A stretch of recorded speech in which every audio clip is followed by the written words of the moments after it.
All right, so we're still working through constructing a pH curve. We have our 25 milliliter sample, 0.15 molar HCl. We are titrating with 0.250 molar NaOH. So the first thing we did was figure out our volume at equivalence. Then we figured out the initial pH. Now we've started adding in base, and so we're figuring out the pH as we go. When we get done, we're gonna plot the points and see what the curve looks like. So after we have added 15 milliliters, look at calculation number 1. What happens when we have 15 milliliters? Yeah, so this is at equivalence.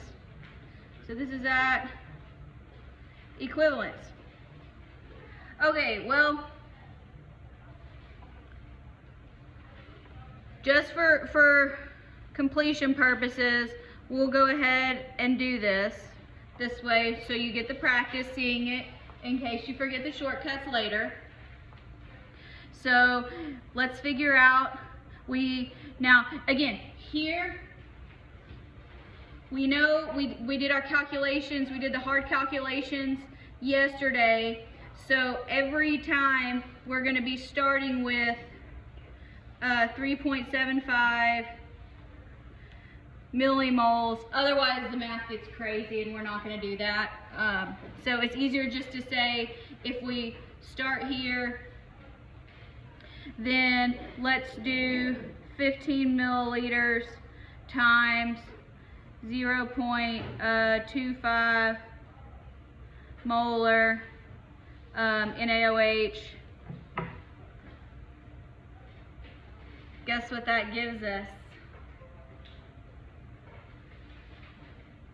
Nobody? Nobody? Bueller? 3.75. What do you notice about 3.75 millimoles? It's the same amount. Look at that. So again, when we're doing these titrations, this is not an ICE table. This is a stoichiometric calculation here. So we do before you add any NaOH, so that's why this is initially 0. Then you add 3.75.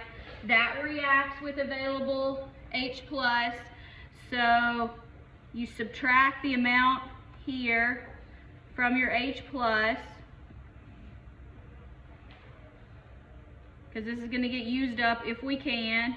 So there's none of that left. There's none of that left. Yeah, so here we made water. So what's our pH? 7. Or you could say, hey, I already figured out that this is equivalence. pH is 7. I made water. But to get the extra practice doing these stoichiometric calculations, it helps. All right. Now this way. Now this is after adding 25 milliliters of NaOH. So same thing, H+, oh sorry, I had OH minus first. We'll keep it the same way. We're making water.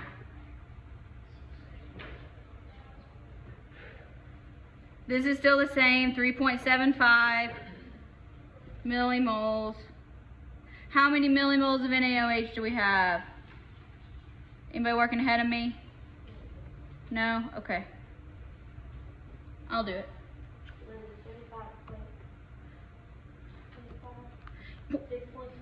Yeah, should be 6.25. All right, equals 6.25 millimoles of NaOH. All right, now here we've gone past equivalence. So what happens when we go past equivalence? We have too much base. We've used up all the acid, because that's what happens in equivalence. We've used up all the acid. So now we have too much base, which we found, because now we have 6.25 millimoles. So we're going to run our subtraction in the other direction here. So we're going to use up all of this. So this is going to be 0 minus 3.75 minus 3.75. What does that leave? 2.5? Is that right? 2.5 millimoles is our abundance of hydroxide. Alright, so now we need to calculate a molarity here. So we take our 2.5 millimoles and we need to divide that by our total volume of milliliters. So what was our volume of HCl? It's okay, turn back and look. 25. Good. 25 milliliters. And how much NaOH have we added? 25. All right. Good. So now that means we have 25 millimoles, sorry, 2.5, can't see my decimal there, over 50 milliliters. So our millis cancel out. And we're left with 0.05 molar NaOH. This wants to know the pH. What should we do? You want to do negative log? You want to find POH first? Is that what we want to do? Yeah. Okay. Yeah, so let's do POH. Negative log 0.05. What does that come out to be? Negative log 0.05. 1.30. Okay. So what does that mean pH is? 14 minus that, which is 12.7. So we went way past equivalence. So now, let's do this. And so we started here, plotted the first one for you, at initially 0.82, none added. When we have added 7.5, this is going to be on the x-axis, pH is on the y, so we need to find 1.24. What's this increments? 5, 10, 15, 20. Okay, so these are 5. So 5, 7.5, and I already forgot what that was. 1.24. 7.5. We're going to go round about there. Okay, then what happened? Then we got to equivalence. So at 15, we're at pH 7. So 5, 10, 15, pH is 7.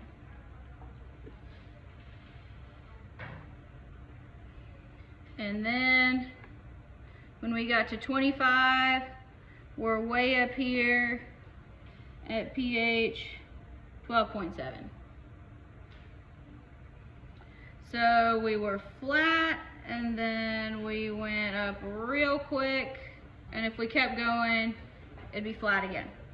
This is a pretty typical curve for when you titrate a strong acid with a strong base. You're going to get a real sharp incline. This is why we say 1 drop at a time when you get close to equivalence.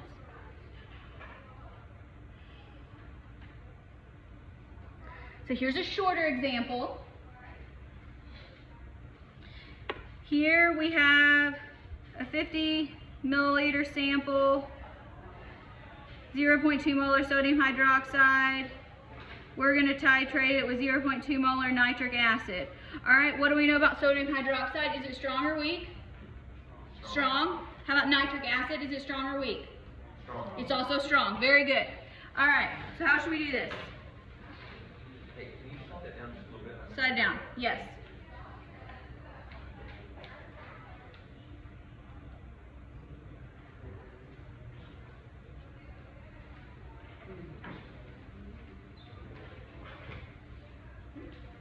All right.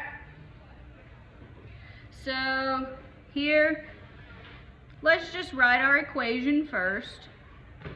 So NaOH plus nitric acid is going to give us water plus sodium nitrate. What do you know about the sodium nitrate salt?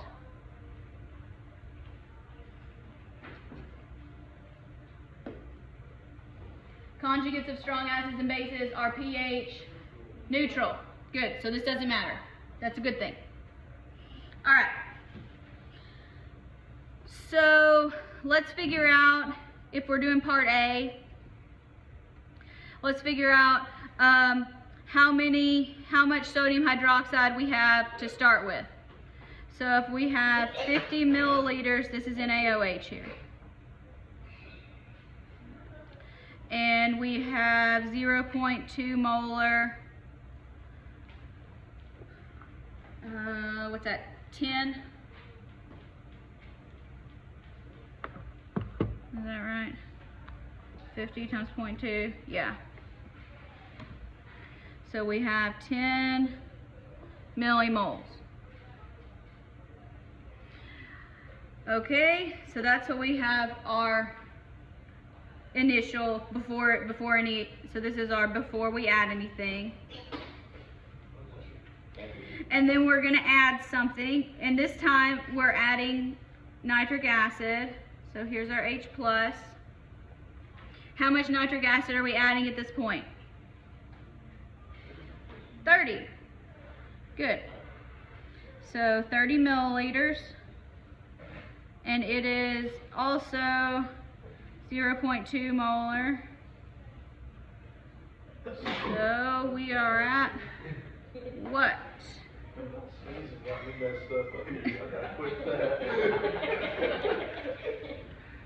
A mess. I'm about to walk out of here. I got stuff. I ain't about it, man. 6. All right, so when we look at how much acid versus how much base we have, where are we? Are we at equivalence?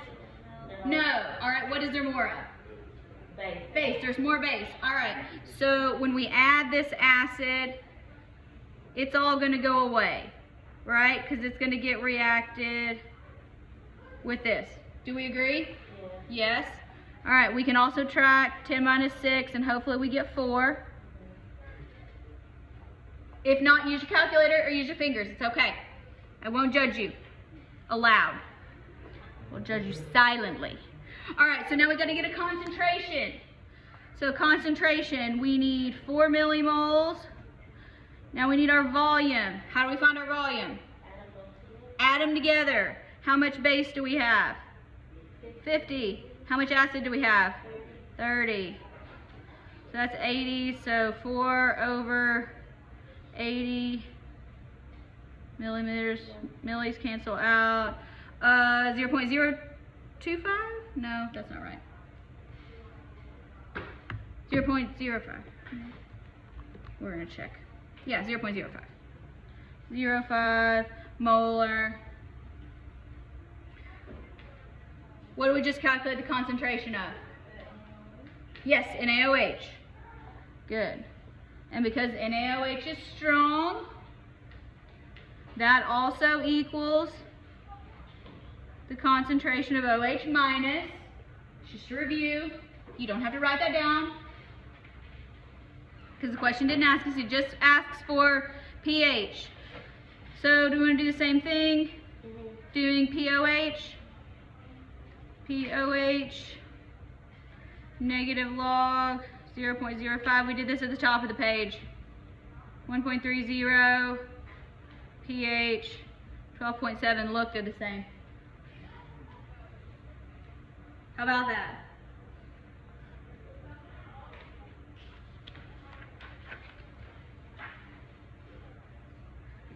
All right.